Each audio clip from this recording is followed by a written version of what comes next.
Okay, so I'm here with Will Fleury today. Obviously in the PFL, had a fantastic victory last time. So we're going to circle back kind of through his career and the ins and outs, the ups and downs and highs and lows. So thank you for your time today. How are you? No worries, man. All good, yeah. Perfect. So we're going to go back to the very beginning. Like when did you start MMA and then why did you start MMA? I started MMA in 2010, and the story I always give is like I broke my foot playing rugby in New York.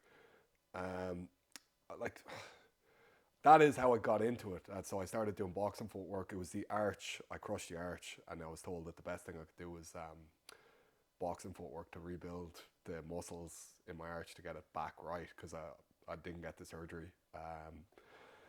And yeah, basically, I was told like do this. But as soon as I was involved in it, because I played rugby all up until then, and I played rugby from like 9, and I was 21 at that stage, and I was still playing. That's how I ended up breaking the foot, and I'd still kind of planned on going back to like fairly intensive playing rugby again. Um, but once I got into fighting, and I was like, okay, look, this is just you. You only rely on yourself, and if you're going to put in a shitload of effort, you're going to get better. So, like, I thought, like, I kind of felt like once I found something like that, I was going to get massively hooked into it. And it was only a matter of time until combat sports became a thing with me. So I went down to the boxing clinic, and they were like, Stuart was physio down there at the time, and he was the guy who was rehabbing my foot, and they had a cage in the gym.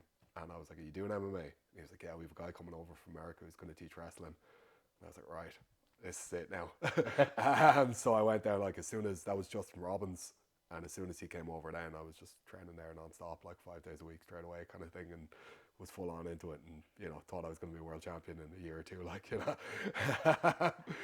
How did you find the transition going from that to that? Was it like you said because you've got only yourself? There's no one that can let you down. Was that what really went right? Like you said, if I get really good at this, and but how did you take it? Was it like were you ever even interested in it before? Like yeah. So my I was raised on stories of my grandfather being a boxer and all this type of thing. So I never met him, and his name was Will Fleury as well. And he was kind of like this fucking legendary figure as I was growing up.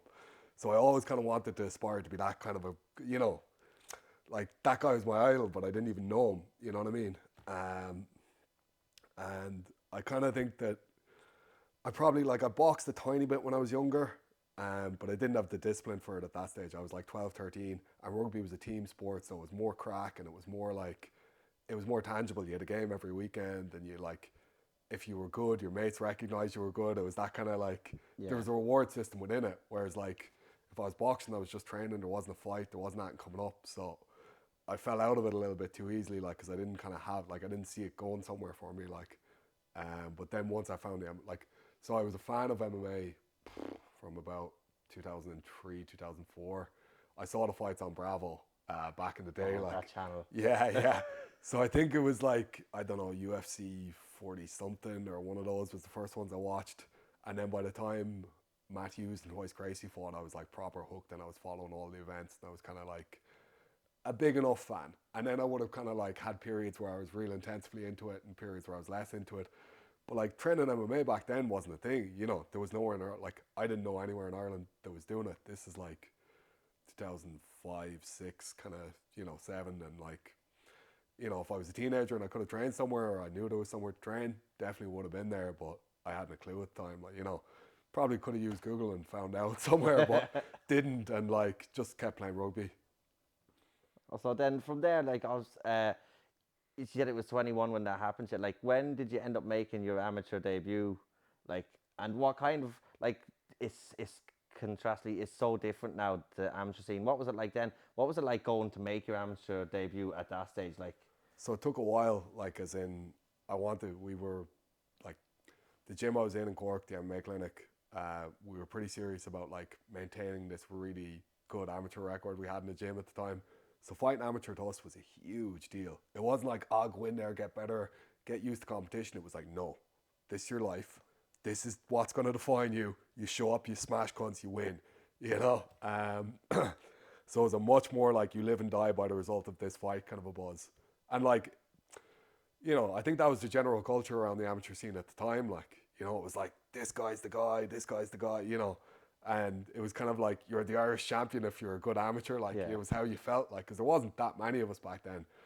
Um, so like, you know, it was a huge deal to me to fight. So I left it for like, I was supposed to have one. Now I did a couple of like no headshot competitions and MMA leagues and that type of thing.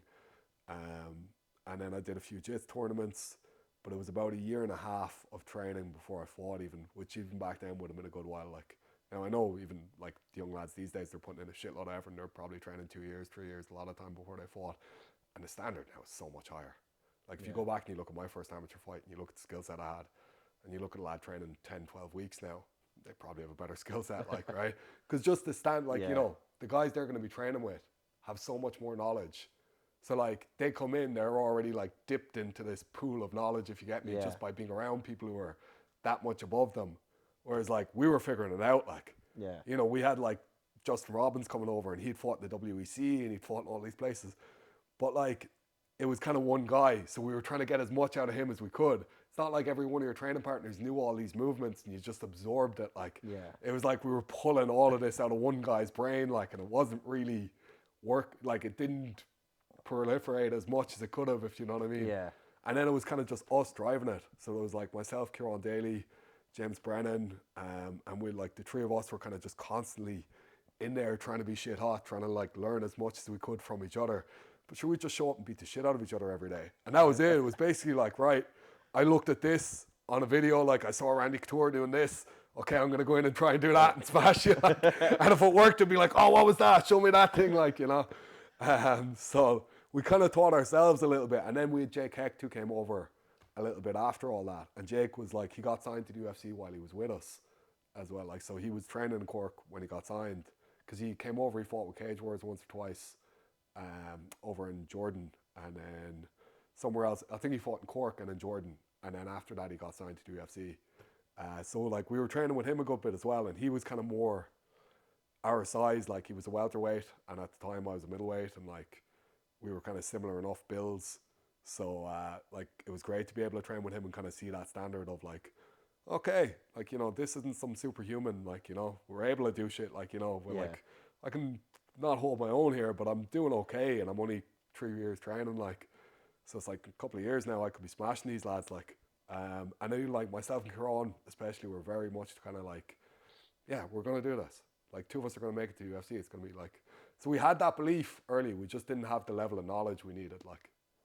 Yeah, and then, but like you're saying, obviously you didn't have it then. There was like there's a lot of guys around your time as well, and you can see now, like you yourself are giving knowledge then to the amateurs in your gym. Like, you basically opened the door for what there is now, you among others. Yeah, but like, I don't see myself as that person, if you get me. Like, as in, look, I'm still involved, right? Yeah. And I'm like, I've learned a shitload over the years, and I see the guys and how quickly they've gotten much better than, like, you know, I look at where I was after 4 or 5 years, and I look at where they are after 4 or 5 years. I'm like, fuck, they're so much better. But I'm like, well, I'm still fucking better than all you cunts. and like, you're not going to overtake me until I'm done here. So like, the level now is benefiting everybody, you know. So like, okay, they're coming up faster, but that's making me better too. Yeah. So it's like the overall, like, the speed of the whole thing has increased, and the speed at which you can get better is increased. But like, that doesn't mean I can't keep getting better and better too. So like, and that's the thing of like, say even the likes of Muhammad there, like training with Muhammad a shitload the last few years has kind of been like, okay, this kid's like fucking 17, 18, 19 and unbelievably good. But it's kind of like, right, think of how good he's going to be when he's 30. Oh, it's going to be way better than I'll ever be. Right, but me at 35 is going to be better than him at 23. Did you get me? Yeah. So like, that's the way I'm looking at it now. It's like, I'm going to be better than Ollie until I'm gone. Yeah, yeah. And then you can overtake me. But until I'm gone, you're not getting the better of me. Like, you know. But like you said, it also benefits you, because if these lads are coming up so quickly, and especially at the heavier weight classes, obviously you've got the likes of Johnny Walker and stuff like that. But if these amateurs are getting up and they're getting to such a high level, it's more bodies then for yourself to train with. Even like, say, Kieran Smullen's been around a lot recently, and like looking at how quickly he's improved and how quickly he's gotten really good. It's genuinely, like, I know it sounds like shy talk, but like, it's fucking inspiring to watch a guy come in and progress that quickly and be that good. It's kind of like, right, if he can get that good in a year and a half or 2 years, how fucking good could I get if I really applied myself and still had that same fucking hunger and that same level of like, oh shit, I need to be this much better at that. So I kind of try and use people like that to remind me, like, here, yeah, you think you're getting incrementally better every day and you're looking for these fucking 0.5%. It's like, no, get a shitload better. Do you know, like Yeah. try, like you can increase your skill set a hell of a lot by putting in a lot of effort in a short period of time. So why don't you just do that on a regular basis? Like, you know, and Yeah. like you watch other people doing it and you're like, yeah, that can be done. So just Yeah. do that. Like, You you just know, you just have to basically apply yourself and just and get it have done. that same level of hunger because Yeah. like he's hungry as fuck because he's getting his ass whooped on a daily basis, right?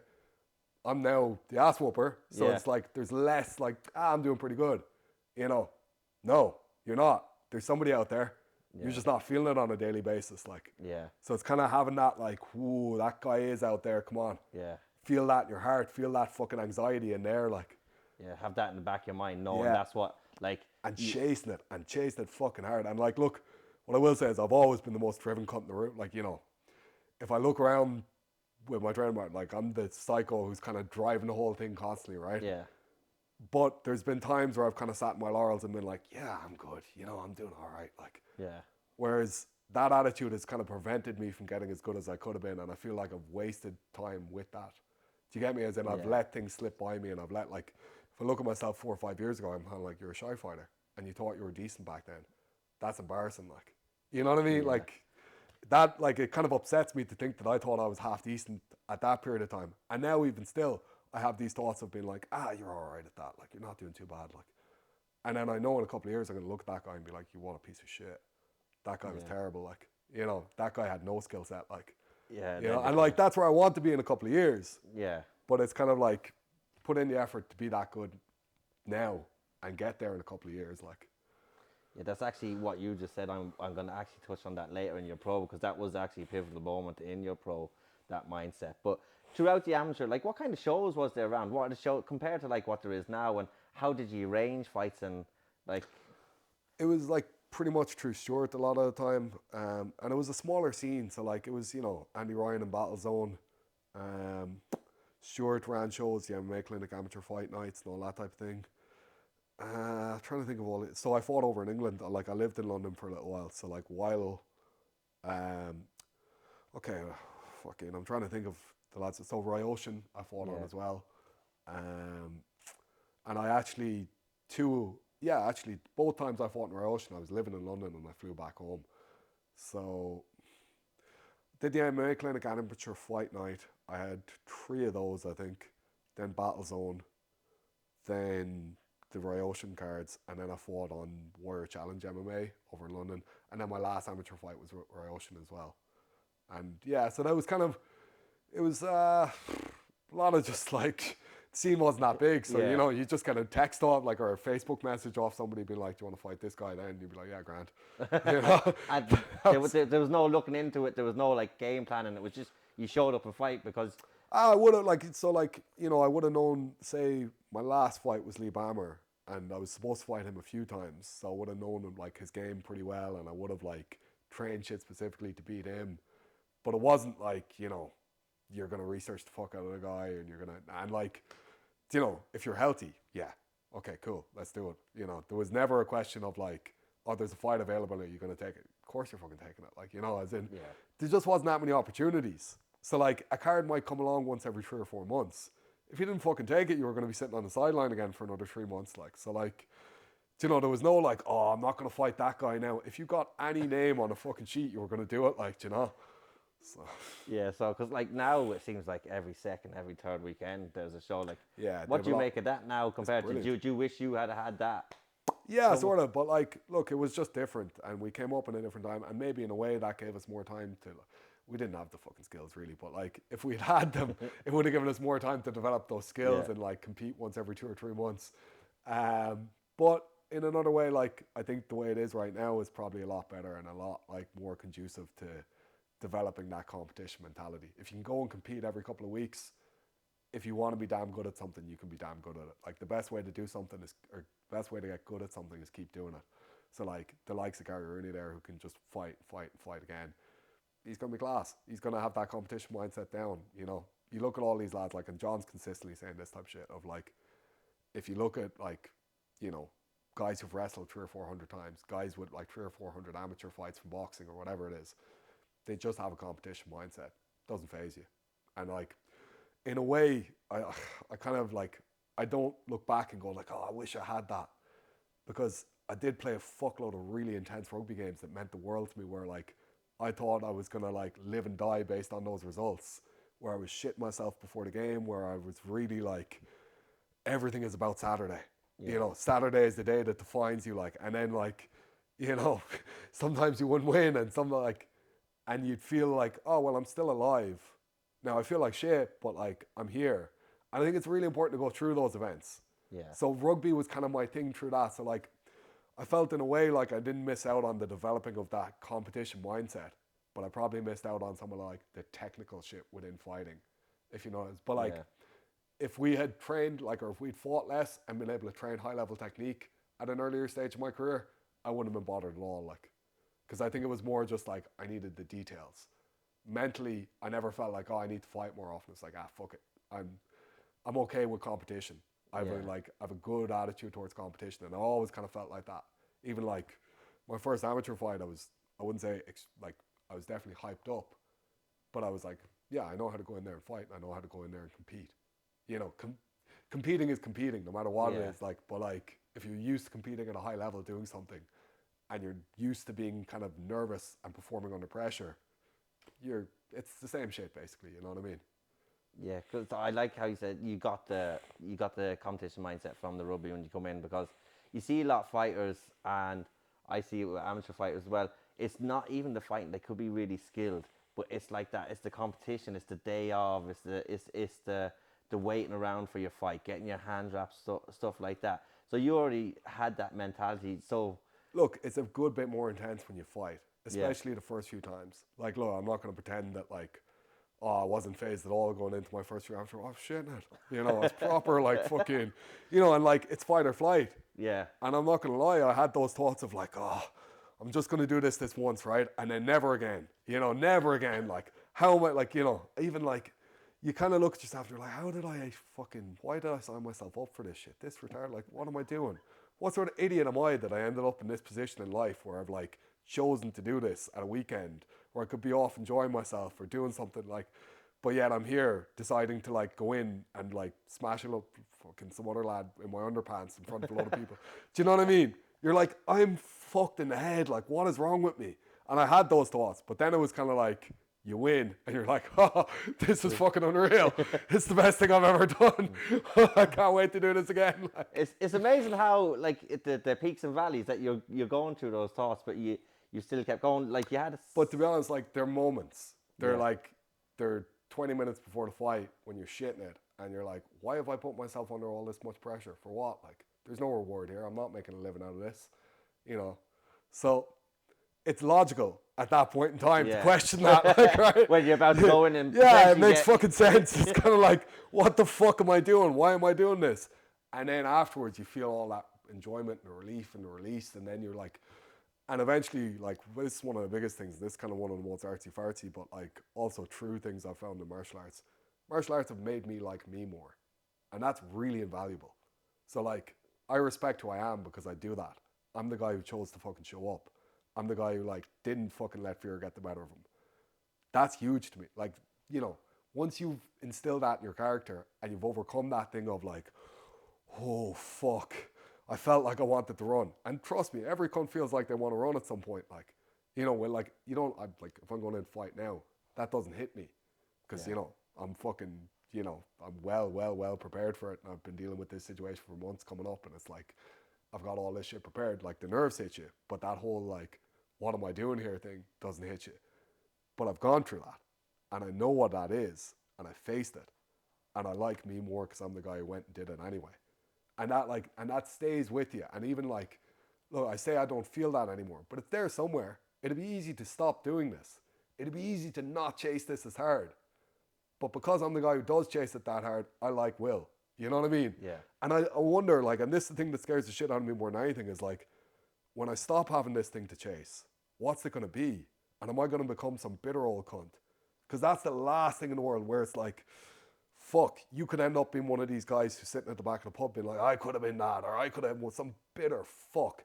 Those people you hate to listen to or hate to end up stuck beside. And it's like, no, I'm not going to let myself be that guy. Like, so it's like, right, whatever comes next, I have to chase that just as hard. And I have to respect me for chasing it that hard.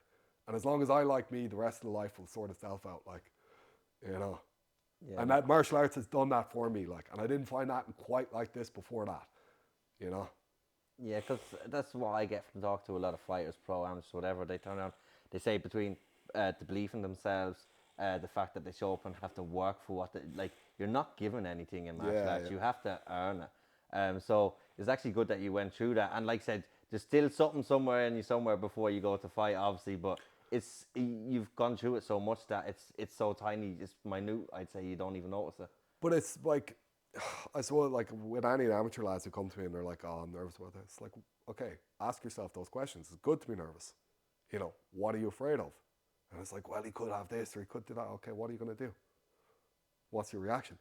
And it's like, I've been through those questions in my own head in bed 1,000 times. Like, it's like, what if he does this? What's going to be your answer? And it's like, these are logical questions. It's good to face into these things. It's not, there's nothing wrong with any of this. Like, questioning yourself is a fucking good idea. Yeah, Do you know, yeah, if you go into a because you fight could be without doing having something questioned stupid. yourself, yeah, you know, it's probably you're a bit fucking dick, like. But so like, ask those questions and answer them. And like, by the time I've gotten to fights these days, I'm like, I've asked and answered these questions. I know what those answers are. And if I don't, that's my problem and I have to be more professional the next time. But there's going to be a next time. And there's going to be, you know what I mean? It's Yeah, in like, it's a different thing now. It's a different mindset towards it. But it's also like, it's still problem solving and it's still asking hard questions. And I still get fucking nervous, but I'm nervous 2 months before now. yeah, I'm nervous in bed, you know, 8 weeks out from the fight. I'm not nervous on the week of or like, look, I'm feeling something. But it's yeah, actually, to be honest, these days, it's weird. Like, you know, it's a different thing. But like, the week of the fight, I'm pretty fucking like genuinely chilled out. It's nearly like a holiday that week. And then it's like day of, you kind of have to snap up and be like, okay, shit, yeah, today, this performance time, like now we go, you know, and it becomes like, you know, your nervous system gets pumped and you get into it. But like, it's kind of nearly like I have to snap myself into like, hey, you're actually here to fight a guy, like, you know. yeah, that's obviously because, like, obviously, come fight week, a week before, you kind of stop the hard training, and then especially with the like the promotions you've been with Bellator, UAE, like you've kind of got it's media obligations and stuff that week then as well. So that's probably what kind of is that what would take you out of the zone, that you're kind of just talking, you're I not think training your hard. body's been through so much in the You 6 or 8 weeks beforehand, and now it's a break. And your body's like, oh, this is unreal. We're getting to recover from everything, you know. And like, okay, you're not eating the way you'd like to eat or whatever, but it's so much easier. Like, you're so used to being knackered day in, day out, and like being sore everywhere, and knowing that you're gonna have to spar that guy tomorrow or this, you know. That like once it becomes like just give it 4 or 5 days there, you don't have to do too much. You go for a light jog in the morning. Okay, grand. This is like, oh yeah, nice one. You know, so it's like it's a holiday for your body. And then your brain kind of like feels that a bit as well. And then you have to like, hey, snap, come on. It was a holiday for a few days there because we needed to recover. We need to lose the weight. Then we're back and it's time. Plus, you also get to eat a shitload the day before the fight as well, which kind of like puts you into like, ah, yeah, mode. Like, so I kind of do have to like snap myself into it the day of the fight. Be like, hey, it's fight time now. You know? And But then that does happen to me. And look, I've cornered friends and like I've cornered other lads who literally fight time happens like 10 minutes before the fight for France. He is chilled out as fuck day in, day out, like the whole week, no bother. The whole day of the fight, no problem. Like, you know, no signs of adrenaline, no signs of like fucking, you know, nervousness or anything. And then 10 minutes before the fight, he just switches on and he goes out there and performs like an absolute beast. So there's lots of different ways of approaching the whole thing mentally. You know what I mean? it And depends it what doesn't suits each exactly. If you person. can stay that relaxed up until right to the point where you need to be, not relaxed, do that. That's the best way of doing it. Like, Yeah, because we actually spoke to Brian Moore. He said his sports psychologist now has told his corner to slap him right right, before he goes out because he doesn't switch wake up on. till he gets hit. Yeah, okay. So yeah, so like obviously with the amateur like years ago, it wasn't as the rule sets weren't as stringent as they are now. So when you moved into pro, like was there much difference? And then was there a different feeling going into pro? It wasn't that big a difference. So I think we fought like C class amateur it was called, and the only thing was there was no elbows and it was 6 ounce gloves. But we didn't have shin pads, we didn't have any of that stuff. I remember when we were supposed to do the IMAS for the first year. So it's 2014 was the first year they were running it, and we were told there'd be shin pads. We were like, that's a load of bollocks. And now, like, even the thought of amateurs fighting without shin pads seems ridiculous, like, you know. So it's funny how your perception changes. But, like, yeah, it wasn't, the rule sets weren't crazy different. It was 3 minute rounds, 3 3s instead of 3 5s. And yeah, like at that, no elbows and 4 ounce gloves instead of 6 ounce gloves. But, like, I wasn't, like, it was funny because I was trained over in London and I didn't consider it a big deal going pro. And even at the time, like, a lot of low level pro guy, and it's the same these days, low level pro is a good bit shitter than high level amateur. So high level amateur is a much higher standard than like your first few pro fights will be. So like having come out and beaten like, you know, decent guys in amateur, the top guys in Ireland at the time in amateur, I was kind of like, well, I'm going to smash my first few pro fights, like, and that kind of is how it went. So I wasn't like nervous when I was going pro. I kind of knew it's going to be a while before you start to reach real challenges, like, and like, it wasn't. I fought Conor McClurkin in my second fight, and I thought he was damn good fighter, like, so that was like, oh, I'm facing a legit guy very early on. But like, even at that, it was kind of, I suppose the whole thing then was kind of MMA was on the up and up in Ireland, and it was the scene was getting much bigger, and you know there seemed to be a lot of. See, you felt like if I can be shit hot and stand out, there's going to be big opportunities. So it's kind of this thing of like the pressure was just on you to like be really good and stand out.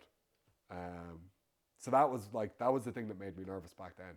At that point of turning pro, like Was separating yourself from the yeah, pack just and being exceptional, like you know, not just being some other pro, not just being some guy who's showing up and fighting, like. yeah. So with your first, one of the shows you fought on was Bama. Talk to us about Bama. Like the shows they put on were quite good. They were in the Tree Arena quite a lot. Talk to us about that show and what it was like fighting for them. Grand, like I only actually fought with Bama once, so I had a load of promotions I only fought with once, but I was booked to fight with Bama like 3 times. So the first time was Tommy Hogan, he pulled out, and there was somebody else, and it was Dublin again. I was supposed to fight in the Tree Arena, and the odd guy pulled out. Um, no, it wasn't Charlie. That was Battlezone. Fuck, I'm trying to think of who, but like it was back. It was like early, you know, maybe 2015, 2016 Yeah. kind of time. So I was supposed to fight. I was supposed to make my debut in Bama. I didn't. I made my debut in Battlezone against Johnny Jitsu. Then I fought Kyle McClurkin in Bama. So that was up north. That was in Belfast.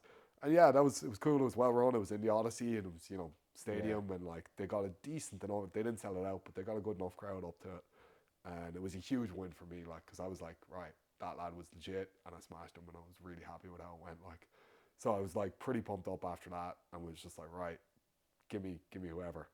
And then kind of like had to fucking wait around for a long time because couldn't get fight. Like, found it very difficult to get anybody to fight after that. After you bit because he Yeah, was because legit. it took a while to make the pro debut, and that like I don't think that's because anybody was scared of me. I think it was just like people were falling out through injury, or there was like other shit going on, and plus nobody knows who you are, so it's hard to get booked.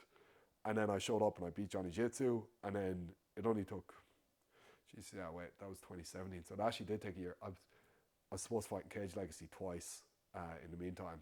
So, and then the guy pulled out the day of the weigh-ins. Chris Meany failed his eye test, and like apparently his eyes are terrible. 6 years on, I still don't forgive that shit. And I'm like, fuck you. If your eyes are terrible, why are you getting the eye test the day of the weigh-ins? Bollocks. They should. You would presume they'd be done once That in would be the advance. first thing you go. Would If I that can't pass this, why the fuck would I waste everyone's time? was Safe MMA in at that stage? Yes, So because would that not have been true? Should that it not have been was, yeah. checked on his tests? So it was the day of the weigh-ins we found out he failed the eye test. Then Or why did it let it go that far? yeah, look, you're asking questions I've asked 6 years ago. You know? And it sounds like you're never going to get the straight answer. No, yeah, and it was all about, and like this thing, a lot of like, there was a guy came over the day I was fighting as I was getting my hands wrapped and started giving me a lot of grief about that. And I'm still 6 years on, like, fuck you muppet. Telling me, like, oh, you shouldn't be calling out this lad. Oh, is that like, fuck off. Jesus Christ. Yeah. It sounds fun in the back at the back area when you're getting your hands wrapped. Yeah. Like you said that like once you went out you bet Kyle, you found it hard. How frustrating is it? Like you've beaten Kyle, someone who's legit, and then you just want to fight. Like you said, you just want to be the best, you want to stand out, but then you can't get a fight. What's going through your mind and like how frustrating is that for you? I think Like the main with thing these is don't let pullouts it as be well. soul destroying. And definitely at the time it was like it's years ago now, but like it was very disheartening when it's like you're putting all this effort in and you don't feel like you can make it go somewhere. Um, but I think the big thing is remember opportunities will come, and this is what I always say to the young lads these days. It's like, okay, this has fallen through, but there will be a time, there will be a moment where you get to show your skill set. So just be shit hot, and when that and keep working on being damn good at this, and when that moment comes, it's gonna pay off, right? So don't worry, you'll get your moment to show it. And that's what I was trying to say to myself back then. I just wish I'd been working like more legitimate, like, because we were doing a lot of ridiculous shit, like shit where you're like, right, I put so much effort into learning this, this, and this. And if I'd just gone and done this, this, and this instead, it's like we're going down this path when we could have just gone this way and it would have been so much fucking you could have gotten Yeah. so much better, so much quicker. Like, But hindsight's a yeah, beautiful exactly. Yeah, thing, there you though, go. isn't And it? like, even like looking back with that mentality is a shit mentality because, like, no, you did all of that. Now you have all those bases covered. So you have this weird skill set in that area that, like, you don't really necessarily need. But at least you have it if it's necessary. You did put all that effort in and it is there. And in ways, I'm sure it, like, benefits you in ways you don't see. Like, Yeah, you but know, but at the time you thought that was yeah, right. we thought So that was the way it was going to go. Like, yeah, and then like that you had a couple of fights, you won. Tell me what it was like when you first lost. What was that feeling like? Because you hadn't lost an amateur either. So what was that first loss? How hard was that to take, or was it hard to take? oh, it was fucking soul destroying, yeah. Horrendous. So look, like, I'd lost in that time where your man fell out of the fight. I took a K1 fight and I lost that, and that was the first individual competition I'd ever lost. So, like, I don't know, I'd lost games of chess and shit like that, right? But, like, Yeah, a fight is a bit different. yeah, to yeah, chess. yeah. And, like, I'm a competitive motherfucker. Like, a really genuine, like, as in, like, it bothers me if I lose a 1-on-1 on something. And I lost the K1 fight to Dao Blaska. And even still thinking about that shit, it bothers me, right? And any of it, like, it doesn't go away. They kill you. Like, and it, like, the first time, so, like, this is the thing, that didn't affect my MMA record. Yeah. Yeah.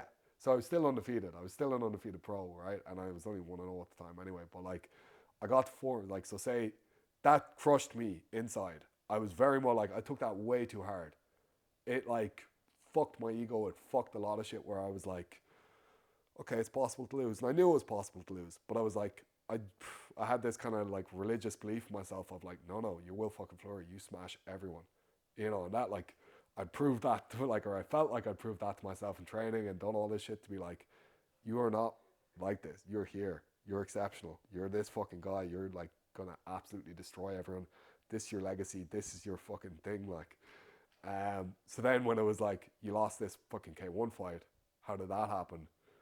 I didn't try and run away from it. I wasn't like, oh, it's K1 and blah, blah. I was like, no, you lost the fight. That was a contest, 1-on-1, and you lost. Because this guy fucking out-taught you and out-techniqued you. And, that was, like, it crushed me for a while. And then, like, my whole thing became like, okay, I've got to be, like, tighter. I've got to be smarter. I've got to be, like, better at this. So I did work a lot on my stand-up. And then I went out and knocked Kyle out shortly after that. And I was, like, very happy with that.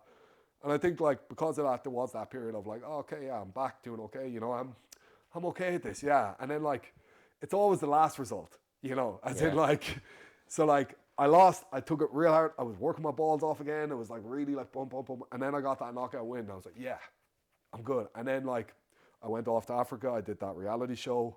So that was, like, the summer of 2017. And then I was back and I fought with them down in South Africa in December 2017. And I knocked your man out as well. So I was kind of on a high at that point. And that was probably the one time in my career where I was, like, enjoying it a bit too much, if you get me. Where it was like, I was going in, I was training, I was like, and thinking I was good and thinking, like, I've put all this effort in, I'm the best guy here, blah, blah. And, like, I look at that as such a waste of talent and waste of time and, like, waste of, like, you had all this ambition and then you started thinking you were good at something. And not even, like, it wasn't like I was going out to piss every week or something like that, but I definitely wasn't pushing myself as hard as I could have been pushing myself. Even to grow as, like, I'm not saying about, like, hard training and hard conditioning, but, like, pushing yourself to grow as a fighter every day. I wasn't going in and doing that. I was showing up to the sessions. And that's, if you want to be exceptional, don't just fucking show up. Go home, think about it, ask the questions. Figure out what you've got to work for tomorrow, and have that plan and have that thing set out, and go in and approach training with a fucking purpose every day. Don't just show up. People go like, you hear people being like, "I'll just keep showing up." Keep showing up isn't going to do fuck all for you, right? Show up with purpose. Show up with intent to be better. Then you'll get fucking good at something, right? But if you show up and you're like, "Oh, well, I'm showing up, I'll get better," you fucking won't. You know what I mean? This whole Yeah. thing is bollocks. Like, it's like, unless you're putting that effort in and that mental energy into being, like, damn good at the thing, and even like finding the beauty in the thing. This is the thing. Progressing in anything in life is fucking great crack. So like, once you feel progression, you're going to naturally go towards the thing again. The most frustrating periods in your life are where you don't feel like you're putting all this effort in, and you don't feel like you're getting any better at anything. And I definitely had periods like that with MMA where it's like I'm the same as I was a year or 2 years ago. I have the same skill set. I have the same fucking basic game. And that, like, between, like, say, 2017, 2018, 2019, I felt like that was kind of like a period of, like, real loss of, like, not potential, but, like, loss of opportunity to improve. It was just showing up doing the same shit. And that could have been used to develop a much wider and fucking, I suppose, a much more honed skill set. But it was like, and I look back at that guy and I'm like, yeah, he was putting in a ton of effort. He was trying really hard. Like, it wasn't like I was like just, I say this period at the end of 2017, right? But I go back and I lost the fight then. Like, so sorry, I beat fucking your man Rudman down in South Africa, and then I fought over in Jordan. I signed with Brave, and then I fought over in Jordan, and I beat your man Tarek Sullivan, and then I got signed with Bellator, and I was like undefeated amateur, undefeated pro, 7-0, 4-0, and this was the one period in my career where it was like, oh shit, I'm a big deal now, and like, there was kind of this like mainstream media attention a little bit. I was on fucking a couple of different websites, and MMA Junkie and MMA Fighting were covering the, Will Fleury's been signed to this, whatever. And I was signed before it was Bellator Europe. A lot of people have kind of forgotten that since, right? Yeah. So like, I had the visa straight away and all that shit. And it felt like, okay, yeah, I've now proven that I'm exceptional. Like, and I've now proven. And that, again, it fed into that thing of like, yeah, early in 2017, it was kind of like, late 2017 after I'd like knocked out Rubin, I was kind of in this period of like, I'm damn good at this. Like, and I was getting that reaffirmed in my head.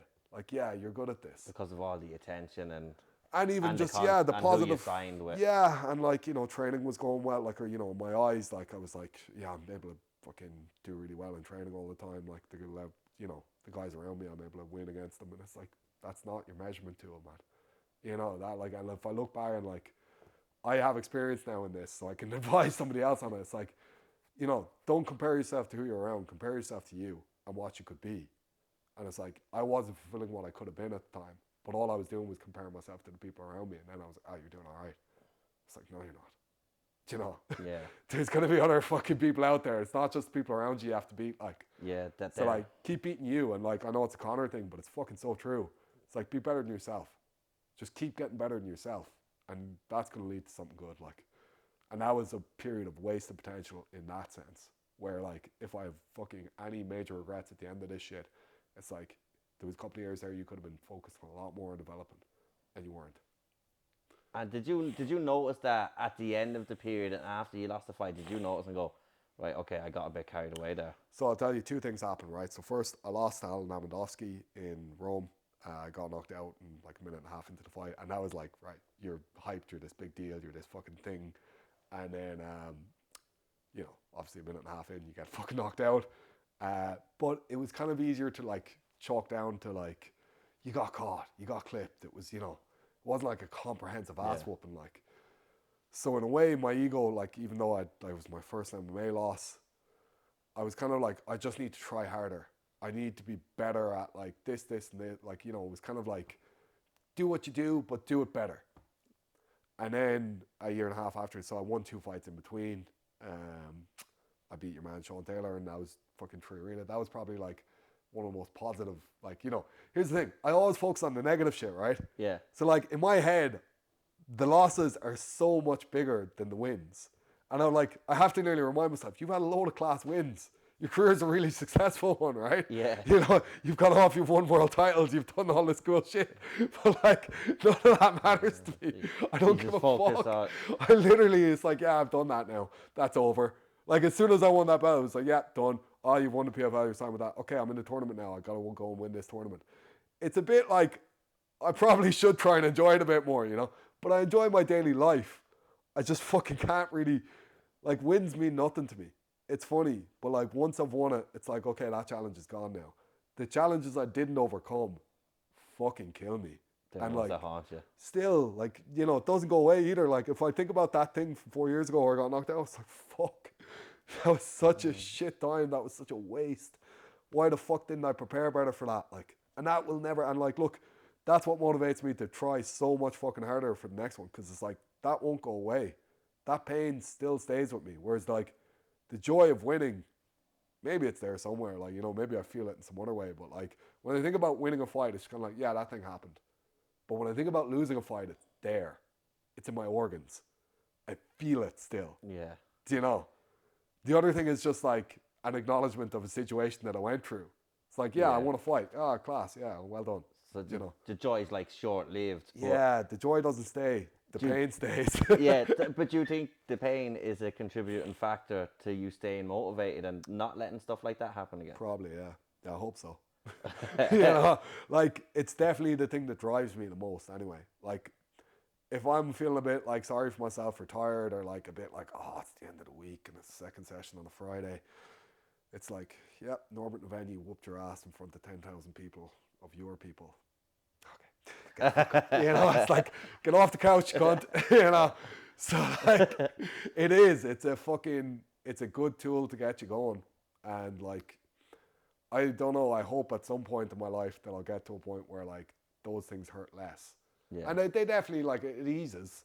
It's not like it was 3 years ago, but it's not gone. Yeah. It's I still. don't know. I don't know if it'll, like, I hope it'll go. I don't know if it will though. Do you know? I can't tell you. We'll come back and ask you that in a few Yeah. years and see how Yeah, it feels. yeah. But like obviously you got signed with Bellator, obviously one of the bigger promotions in the world at the time. You went like that. You went on. You lost, but then like you'd finished your contract fairly strong. Yeah, And went then 4-2 with Bellator. yeah, So, you went 4-2. So like you went and it was on a 2-fight streak when my contract ended. yeah, and then it was we were going through that strange. So actually, you've had a kind of strange five, like you said, the 16, 7 or 17, 18, 19 was that period for you, and then we go into the weird period for everyone, the pandemic period.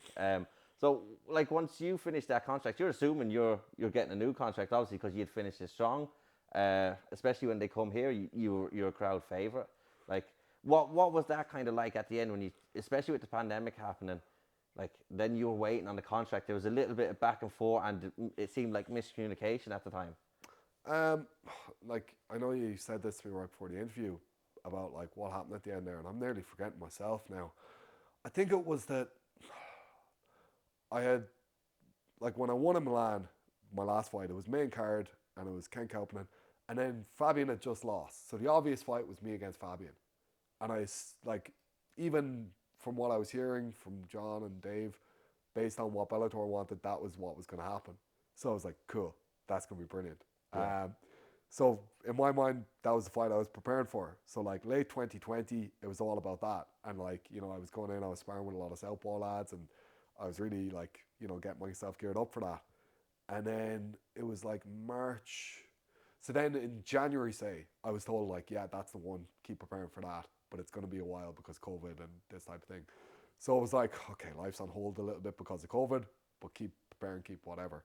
So they kind of like got dragged out a bit. And then it was like, by mid-February, I was like, right, sure, why hasn't a contract, why hasn't a promotional deal arrived in? Like, and then early March, I got brought into the office with John, and he was just like, look, because of COVID, they're not re-signing a couple of the European guys.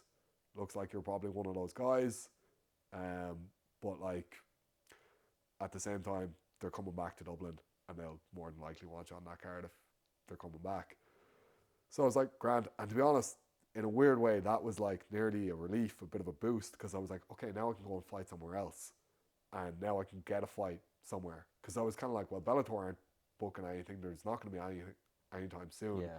So like at this stage in like March 2021, it looked like I'm gonna get fights in before Bellator come back to Dublin.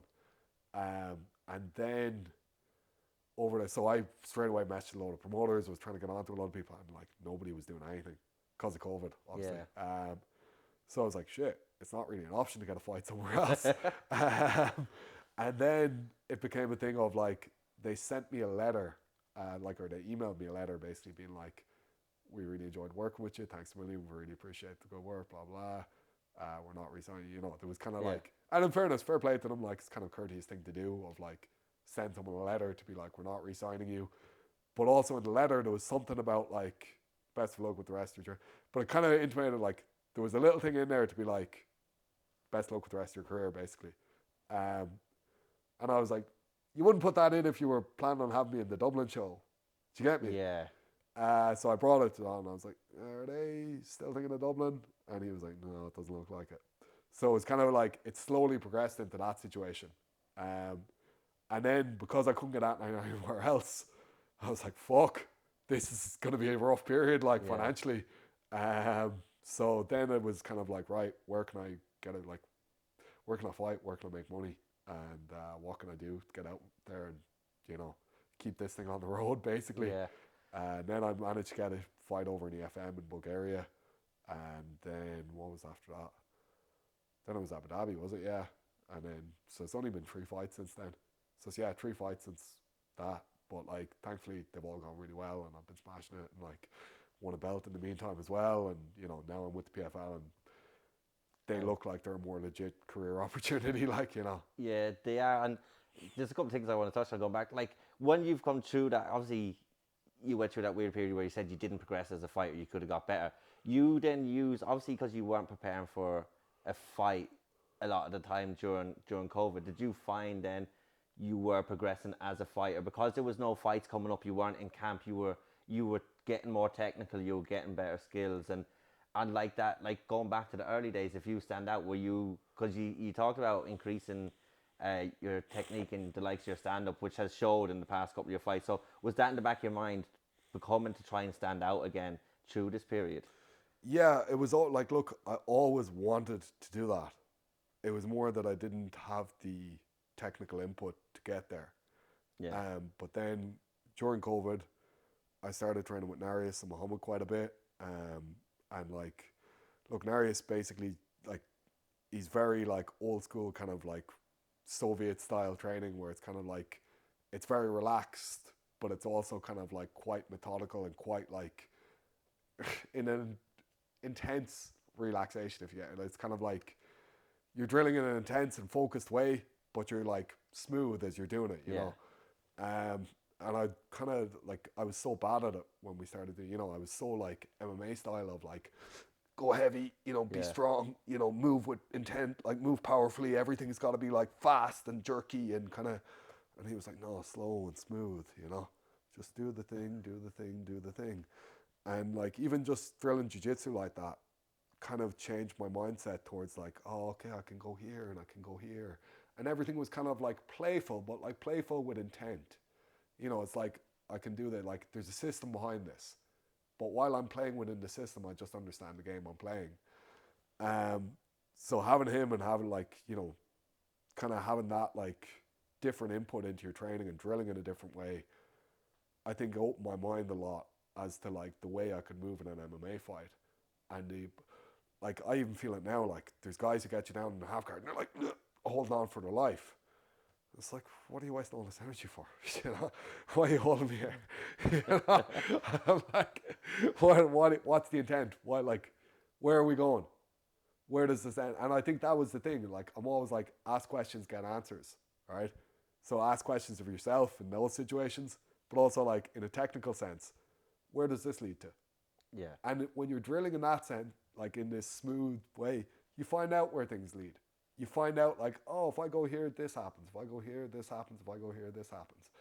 And then like, you recognize this guy who's fucking doing his best to hold you. It's like, you're not even preventing anything dangerous from happening. You're just wasting a shitload of energy. Yeah. Because I know where this ends. Yeah. It's kind of like, I have the knowledge of where we're about to go here, and like, you're just wasting a shitload of energy. So I did a lot of that sort of drilling for like the last few months of 2020 and the first few months of 2021. And in that period of time, like there was a fucking rough enough period there where like, say the whole Bellator thing was happening, and I was drilling a lot with Muhammad, and I was like, he was fucking 18 at the time, and I was 31, and I was coming and getting my fucking ass handed to me a lot of days by this young lad who was fucking just so much more technically smooth.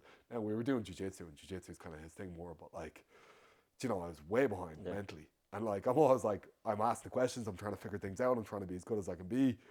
And yet, like, I'm like, amongst the MMA guys, I probably won. Like, I probably have a smoother and more jiu-jitsu based game than a lot of guys. But amongst like a legitimate, he's just got answers upon answers upon answers. His brain just understands things inherently from doing it in this smooth manner all the time. It's kind of like, oh, I'm way behind. And that was humbling. It was really like, okay, I've got to adapt this. I've got to become, you know, I've got to adapt to this, and also like let this into my brain and just keep trying, keep trying, keep trying. And it wasn't smooth. And I was like jerky and trying to be fast and trying to do whatever. And I'm not saying I'm incredible now even, but I'm a hell of a lot better at that. And even like, look, I noticed like I can do the same shit grappling and use 20% of the energy that I was using in the past. And not only that, I can also do a hell of a lot of shit I couldn't have done 2-3 years ago. So like, I felt like my grappling took a huge jump.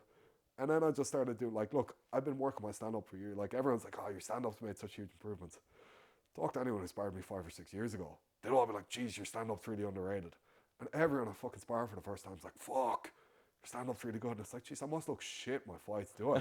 Do you know? Because like, do my hands look that terrible and that slow? Like, did it look that bad a couple of years ago? And I know, look, Norman the Venue whooped my ass with his hands, but like, I wouldn't have been like, I wouldn't have considered myself a shy striker before that. Like, and I think, you know, I must have looked like it, but I was doing okay. But the amount of effort, like, I think during COVID, even like I lost that match at Krasanski fight to the Polish lad over in Germany that time in the middle of lockdown. That was a bizarre fight as well. But before that fight, all I'd been able to do, because all the gyms were closed, was like run an Olympic, like Adrian Quinn, Tyrone's brother, gave me a barbell. So I was like Olympic lifting out in the yard there, and I was running out around here, and then I was coming home and I had this like little boxing thing where like it was a bobble thing Oh yes. where you hit it and it moves back towards you. So I was just doing loads of drilling on that. I didn't have Bob at the time, and I was just working on that every day, like I'm constantly drilling, and drilling my footwork and drilling this and that. And I'd gone southpaw for about a year and a half at that stage because I'd had a bad knee injury, and I think like I was starting to get my rhythm down in southpaw, and I felt like in that Rosansky fight I was going to be able to like light him up on the feet a lot. And I knew he was like 10 kilos bit heavier than me, and he was a big guy and he was a strong guy. But I was like, sure, I'm just going to light him up on the feet. It's going to be grand. And then when we got into boxing, like watch his last fight with Chadwick there, he's actually a pretty good boxer as well. And like it wasn't all my way. And I was hitting him more than he was hitting me, but they hit like he was landing on me, and it was like, woof, he's a lot bigger than me. And I was landing on his chin, and I was like, I'm not doing shit to this guy. Like, so that was kind of like, yeah, okay, weight classes are a thing. Like, Yeah. That's don't be a minor dumb thing. cunt. Like, and that's kind of like, to be honest, out of the fights I've lost, that's one where it's like, I admire my ambition, but it was a bit naive. It was a bit foolhardy. Like, Yeah. I weighed way less than I normally weighed when I fought middleweight. So I weighed about 90 kilos in the middle of like 2020 because I've been running way more. Yeah. And I was fit as fuck. But it doesn't matter, man. If somebody's 14, 15 kilos, like, I think he was 104 the day of the fight and I was 90. Jesus Christ. Yeah. So, like, and I could feel that, like, as in as soon as we were up against each other in the cage. But I really did feel like I'm going to last him. Like, I'm going to be able to stop him doing what he needs to do, and he's going to gas. And I'd been going into Phantom the odd time. That was the one bit of training I'd had. And I was sparring with Mateusz Piszkusz, the Polish lad. He fought on Bellator a few times. And a couple of other guys who were up over 100 kg. And they weren't training the same way this boy had been, obviously. But, like, what I was noticing with all of them is, yeah, they were powerful as fuck for, like, 2 or 3 minutes. And then they'd gas, and I'd be whooping their ass, like. Yeah. So it's kind of like, in my head, I'm going gonna into that, outlast them. it was like, just ride this wave. Ride the wave, and you're going to be all good. So even going back into, like, I was kind of like, okay, I've probably lost the first round. It was pretty close. But, like, he's fucked now. I was really confident going into that second round. And then he was faster in the second round than he had been in the That first. It was like he was warming up. that wave picked up. Yeah, I was like, oh shit, this is bad. And like, that's the one time in a fight where I've been like, fuck. This is some like, you always talked about like being 100% prepared going in there. I underestimated what this situation is, and I was far too casual going in there. Like, I took that in a week and a half's notice. It's one of those ones where it's like, that shouldn't have even existed. Like, you know, it was in the middle Yeah. of lockdown. It kind of felt like a novelty, the whole thing. And it's a bit like, okay, it's a loss, it's on your fucking record, but at the same time, it was like, you were just naive and foolhardy, you dumb cunt. I don't beat myself up as much over that one for some reason. Like, it doesn't hurt me the way the other two hurt me. It was a weird period in everybody's life though Yeah, as it well, was. It and was even especially like at this stage. So when we came home, things had opened here a little bit. But when we were flying out, like literally Dublin Airport was basically closed. It was like we were doing something illegal nearly. It was really strange, like, because like you weren't supposed to, you know, even like you weren't supposed to be like 2K outside your gaff. It was that period of yeah, time. oh yeah, that It was the first real lockdown period, like, and yeah, it felt very bizarre to be going off and fighting a lad. And sure, I hadn't been in SPG in like nearly over 3 months at that stage, yeah. So it was mad, like, you know, to go out and fight, like. to go out and fight. But obviously, like I said, as a fighter financially, that's what you do. That's how you bring home the money. So obviously, as well, you probably needed the fight as well in a sense. Yeah, yeah, like it never hurts. But like I didn't get paid massive money for that, and I'd made pretty good money right before COVID, like right Yeah, before the lockdown. Like I was done going like, you know, I never fucking signed up for the 350 a week, which was so stupid. But I was like, sure, I just fought right before lockdown, and we were told like, oh, you're gonna get fights at the end of the year, and we did. We got that fight in Milan in October 2020. So like, in fairness, they lived up to the word. So like, 2020 wasn't that hard a year financially. yeah, 2021 one, became a tough one. Like, yeah, yeah, 2021 was the real like, whoa, shit, you got to make this work. But, and this was the weird thing about it, like you've referenced, I was getting so much better as a fighter in that period. So between the Ken Kauppinen fight and the Hojak Kajavan fight, that was the most growth I've ever had as a martial artist. Like, even like if I look at like where I was when I started, it's like I feel like my skill set increased more than at any other period in time. And like my desire to get better wasn't any bigger than it ever had been before, but it was just like the input was there now. I had the means to do it, like I had the knowledge being fed to me in a way. And look, John's been incredible over the years, like, and he's given me so much. But like, I already like from training in London Shoot and from like again being involved with good guys on the cage in Cork, a lot of that skill set was kind of some bit ingrained into me. You know, like Jake Hecht was a good coach. Alexis over in London Shoot, really good coach, like really high level, very intense guy, very intense mentality, and like the sparring and the fighting there, like the sparring there was a fight. Like that's the other side of yeah, it. That's why like competition mindset. It's like the way they used spar over there was kind of you just show up to training every day. You didn't know what day you were sparring, so it could have been any day of the week, and every spar was like you're going hard at it, and you're like, if you can end the guy, you end the guy.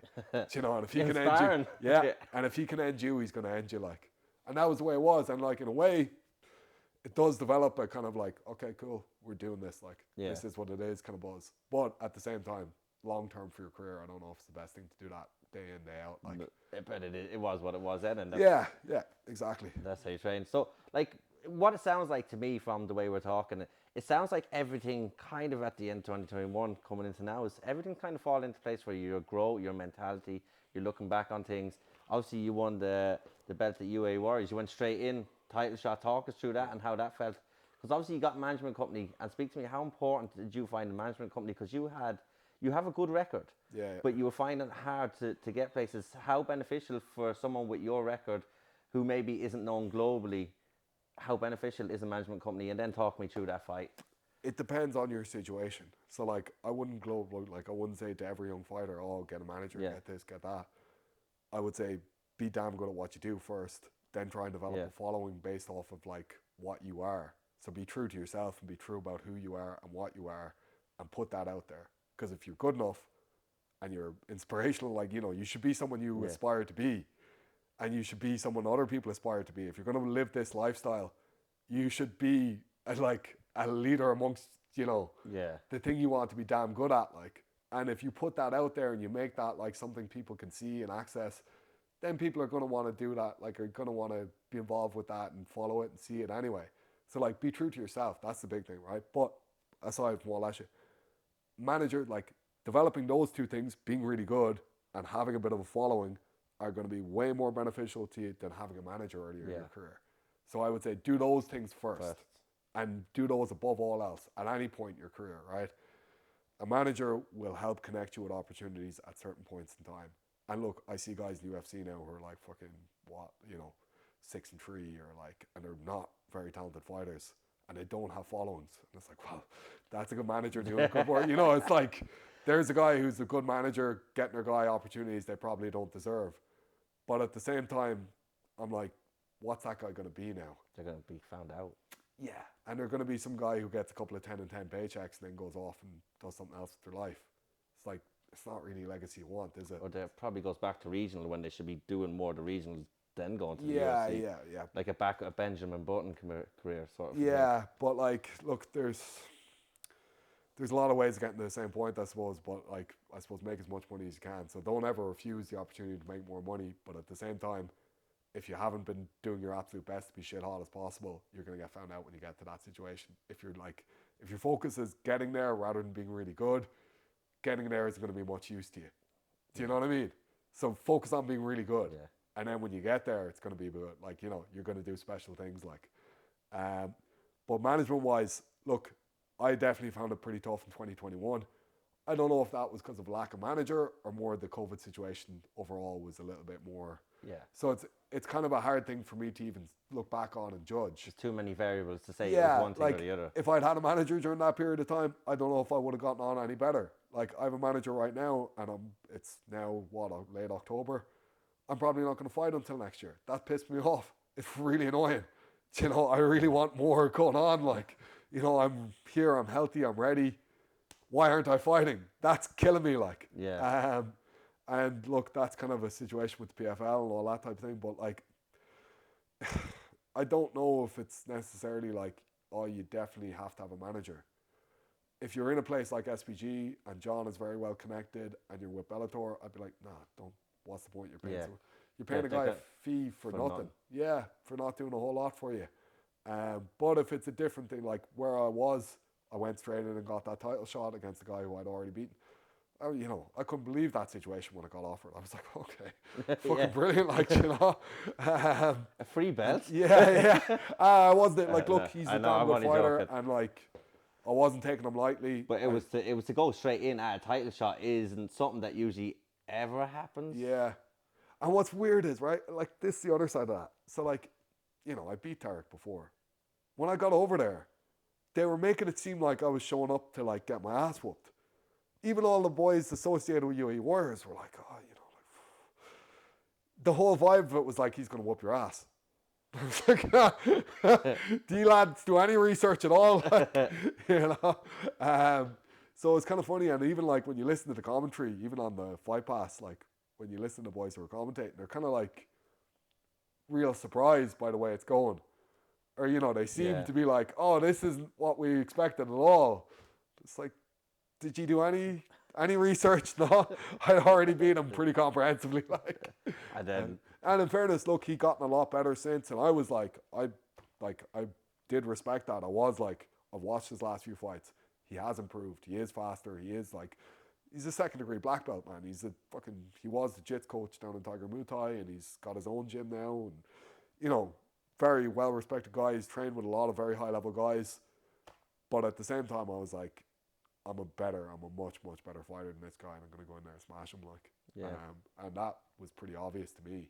And, like, I don't know, obviously it wasn't too obvious to the rest of them. No, but then again, he's coming back, like, especially if someone beat you, like, he's coming back with that motivation as well. So Yeah. So, like, were you wary of that because you had beaten him? Like, if you got to face someone, if you could get one of your fights back, like, how motivated would you be going in? Is that what you were looking? Yeah, is that what you were thinking about that fight with him? That was a big thing. So like, there was a couple of like, look, I'm making it seem like I was casual going into that fight. I really, really wasn't. Yeah. I'd had a huge ankle injury about 8 weeks before that fight. Now it turned out it was like an injury that happened like 8-9 years ago in London.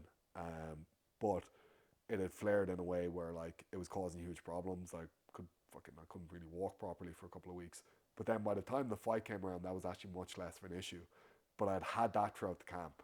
And when you have something like that Yeah. where it's like everything's under question, there's already that huge like, whoa, just get in there, just get through this, just Yeah. get your chance. You're gonna get your chance. It's gonna happen. You know, you're kind of Yeah. talking yourself into the opportunity all the time, like of like you're really feeling it like throughout the camp. But then there was also that thing of like, imagine you got a second crack at Norbert. Imagine you got a second crack at Amandowski. What would you be doing? You know, everything under the fucking sun you could do to get better, you know. So like this lad, I was like, if he's anywhere near as ambitious as I am, he's gonna be really, really driven for this. Like, and I respected that. And like I was in that, like, probably didn't look as lean or as ripped as I've ever looked, but like I was in ridiculous shape. My heart rate was like 34 going into that fight. Like, Jesus Christ. yeah, I don't know how, like, because I couldn't move around, I couldn't run as much, but I was doing the ski erg fucking day in, day out. Like, I was doing anything I could do. I was doing it in like this really kind of like Russian-y way of like Yeah. a long aerobic, short burst, long aerobic, short burst, and I was following it like boom, boom, boom, boom, and I was doing it really like, here's the science behind it, follow that plan Yeah. kind of way, like. So yeah, I was very wary of him going into that fight, but it went the way I thought it would go. Then I just didn't get to finish the fucker. Yeah, you won the belt, and then obviously you've gone on to PFL now. That's a multi-fight contract. You're in the tournament, I believe. Your first fight, like, what was the scorecard? It was like 30, 25, 6, 30. 220, 230, 25. Fives. But he got a point deducted, so it was only 110 round. So Oh, like, okay. yeah, and like, look, that was the way I would have scored it as well. I definitely won the first two rounds, and like fairly comprehensively, but the third round smashed him, and then in the middle of that third round, he got a point taken for holding the inside of my gloves constantly. So like the last round was technically a 10-7 then because of Yeah. that on most or on 2 to 3 judges. So like, looks impressive, but like, But it was still an impressive. It yeah, was look, a very impressive victory. yeah, I was happy with it, and like I think I got to show like, look, I'm at a level now where, you know, it's, I'm like, here's the thing, and here's something I kind of wanted to touch on earlier. Like, it nearly feels to me a lot of days where it's like, it's inevitable you're going to end up doing something special. You are ticking all of these boxes. You are doing everything you have to fucking do to be special. Like, I'm standing out, like, you know, my whole career, this has been a fucking 12-year journey of like, chase this thing, leave your legacy, be different. I've been following that for a long time. And in some ways, it's kind of like, look, this opportunity is coming. You are going to get the chance to leave this legacy, to prove what you fucking are. And then there's days where it's like, you could get fucking injured. You could, anything could happen. Yeah. So it's like, you know, it's this mix between like, you're on the right path, keep fucking just following this path, and it's like, don't fuck anything up. Don't fuck anything up. And this is new to me.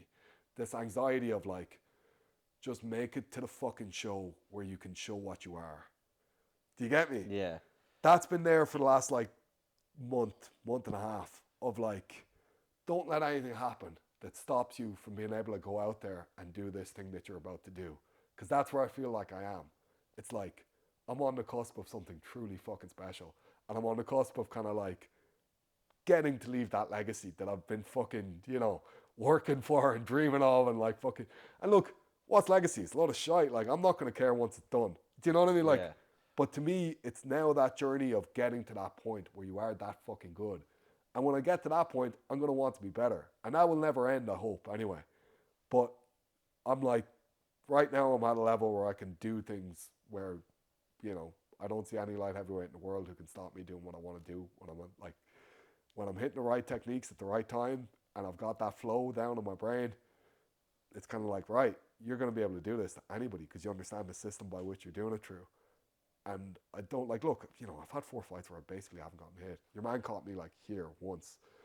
That was the first time in 3 fights. Like, Ken Kaupman didn't touch me. Your man Hojat didn't touch me. Tarek didn't touch me. They all went to decision, yeah? Yeah. So what the fuck is that? It's like nearly, it's probably over an hour in the cage, is it? Like 15, 15, 25. So we're talking half an hour and 25. 55 minutes Yeah. without getting touched. And then I had another 15 there where I got touched once. So Yeah, that's so what, an hour and 10 minutes and you get hit once. Impressive. And yeah, and it's against decent fighters too, like, so you're like, okay, you're doing something right. And like, even that one shot didn't fucking, you know, there was no like, it was here. Graham with enough power, shot back there will hurt, like, or will like wobble or do whatever, it could be a problem. But it's also like, I understand what I'm doing, Yeah. and I have an awareness of like how I'm going to break people down, and I don't think many people do, and I don't think many people get it the way I get it, where it's just like, oh yeah, it's obvious. Like I watch fights now and I'm like, oh, why isn't he doing this? You know, and it's like, you know, like I wonder how many people genuinely understand fighting the way that I, and I'm like, again, there's other things that I'm fully aware that like this guy sees that thing in a deeper way than you see it. Yeah. Like I look at Muhammad and I look at his like level of grappling, and like even Carl Moore, and Carl's like wrestling on the fence. He does some shit and you're like, whoa, shit, that was really fucking slick. How'd you do that? And it's like he has an awareness. He can see things you don't see. And it's like, tell me what you're seeing here. Show Yeah. me. Let me feel the thing you're feeling. Like let me try and understand this instinctively like you do. But like I also have that in a lot of ways. And I have that in a way of like it's very global. It's like I get most of my like most combat situations, I have that feeling of like, I just get this better than you do. Because I've been here for a long fucking Yeah. time. I've been doing this for a while, mate. You know, and it's like, even like a lot of the young lads that I'm training with, like, it's kind of like, what happened there? And you're like, you know, let me take you back 5 steps and show you Yeah. where it all went wrong. Like, And you know. then, but you knew from that 5 steps where the next 5 steps were Yeah, going. it's like, we're gonna end up here. And like, we end up there and they're like, shit. And it's like, yeah, but it went wrong back there. You know, Yeah. this is the sequence. It wasn't the last step, it was. Yeah. Like it was when you did this, when you let your knee go here, this, and this were inevitable, you know? And like some of that then is like, okay, there's shit I can consciously recognize and go like, hey, yeah, let me show you here. This is what went wrong. But then there's also like, there's shit I'm not even aware of anymore, like where it's just unconscious. Where it's Like like muscle memory, something like it's that. kind of just like your brain inherently understands that when this happens, do this, and this, and you end up here. And it's like, ah, yeah. And that's the real deep knowledge of like, okay, you just have that thing. And that's what I mean about that slow, smooth drilling. It instills that much quicker than, you know, the jerky, conscious drilling where you're talking all the time and you're doing this shit. It's like, shut the fuck up, move. Develop Yeah. an instinctive understanding by doing the movements. And I'm still not like good at like, look, I come into these drilling sessions and I'm trying like, what are you doing with your leg there? And they're just like, shut the fuck up, just drill. Yeah. You know, just stay moving, stay doing the thing, stay boom, boom, boom, feel it. Once you feel it, you understand it. And when Yeah. you know, Rather than someone telling you, like, if you feel you get in position same time and this happens, well, you know, right, well, I can't put my leg in that position anymore. I need to put it in a different position. And then what happens after that? And then you're learning what the next step is. After. Once your leg is there, now it's what's happening with yeah. your leg that So way. it's an instinctive understanding rather than like, oh, when you do this, do this. Oh, okay, cool. That's a verbal understanding. Yeah. If I tell you in the middle of the fight, do this, now you have to think about the movement, translate that movement to your body, do that thing. Whereas if you're just moving and doing it, it's like, yeah, that's the thing you should be doing. And your brain just, Yeah. like, you could get somebody who can't explain anything verbally and you get them to show a technique and you're like, oh, yeah. 100%, yeah. He gets it. Like, you know, he fully gets it. And, like, look, some people, like, I'm somebody who kind of needs more verbal cues when I'm learning. But, like, a lot of the time, if you just watch it enough times, and that's a skill in itself, is like being able to watch something and then do it. You know, of like understanding how like seeing the movement translates to your own body. And that's something that I still feel like I need to get a lot better at, is like when I see that, how do I translate that? How do you move that way? Yeah. How, like, okay, his hips going there and boom, boom, boom. And then sometimes you find out like people move differently. And that's what's really interesting about anatomy and shit. Like, it's like some people's hips can internally rotate massively. Some people's Yeah. hips can barely internally rotate. Like, and it's like, or like some people are really stiff in areas where other people are very loose, you know, or some people just have mad strength. Like, there's guys with ridiculously strong, like, so everyone now is getting that Dagestani handcuff, yeah? And like, you grab somebody's wrist, and sometimes like their wrist is enough to boom, because their external rotators are ridiculously strong. And you're just like, how do some people have so much power here and some people are so weak here? And then like, look, like I'm thinking about all this shit consciously, but like in reality, it's just like, well, if there's strength there, then there can't be strength here, and you should have an inherent understanding of it. That if that doesn't work, something else. Yeah, exactly. It's like, okay, step A, now step B, step C, step D, boom, boom, boom, boom, boom, and it's like, don't even worry. Doesn't matter that gun's fucking strong external. You know, what's that actually matter in the like, the goal here is to win the fight. Just boom, leave that aside. Those are thoughts for your conscious brain. Leave them somewhere else for today. You know what I mean? Yeah. Ask those questions on a Wednesday afternoon, not on Saturday night. Like, you know? Yeah. So basically, with the PFL format, you're going forward. There's a bit of money at the end. Do you think the tournament format, because you were saying about not being able to, once you win, is kind of forgotten. Do you think that helps with a tournament format? Sort of. Like, look, the whole thing I like about it is it doesn't matter if you're a shit talker or if you're a guy who's like going to get mad promotion behind them, you'll get your fucking chance. Yeah, It doesn't matter how you angle yourself or how you do anything. The best guy's going to come out on top here. It's just like, it's kind of like, it's sport. It's real sport. That's what I mean. Like, that's kind of what I love about what they're doing here. It's there's no promotional aspect to it. Like, and like, look, obviously they're promoting it and they're doing yeah, whatever. But if you're good enough, you're going to be the guy who wins the tournament. Nobody can deny you that. yeah, So just show up and whip ass.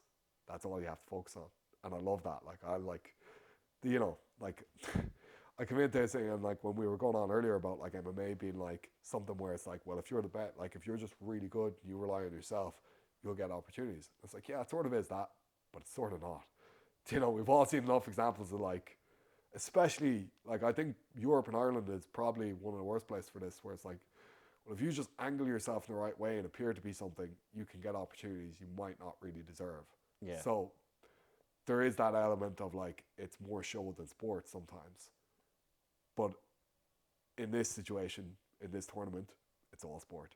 The Just best person yeah, wins. yeah, and you can't have any excuse if you're not the guy winning it. Yeah. It is a great opportunity. I'm going to ask you one more question and we're going to go. Cool. When you're finished fighting, how would you want to be remembered? Um, I don't really like so like I can't control how anyone remembers me. Okay, but I can control how I see myself. How would you like to see yourself Yeah. Um, or look back on yourself? I suppose like I was asked a while ago why I think I do this, and I think it's just to be loved. But if I was to like, I'd want to look back at myself and be very like, it sounds like such bollocks, but be able to be like proud and love that guy, and be like that was someone who I admired being, and that's someone I still have like. I hope in 10 years' time I look back at the guy I am today and have a level of like, okay, you've surpassed that, but you also feel a level of like sympathy and pride for that guy where it's like, you were fucking trying damn hard to be damn good at this. Um, and I also like, I hope more than anything else, it's kind of like my biggest fear would be looking back and thinking you could have done something more. You could have been better than this. And those will be the things that really haunt me in the future. And as long as there's not too much of that, and there will be, it's inevitable there'll be some of that. But like, as long as I don't look back and go, no, you could have done that. You could have done that. It's the things I didn't fucking do I know that'll bother me more than anything else. So if I'd like to be remembered, it's for fucking being shit hot. Like, I want to be known as a damn good fighter. But again, to be honest, I don't control how you see me. I control how I see myself. And like, I want to see myself as someone who tried fucking damn hard to be damn good. And that means a lot to me. That's huge to me. Perfect. Thanks so much for your Sounds. time. Cheers, man. Thanks for the Dev. Thank you.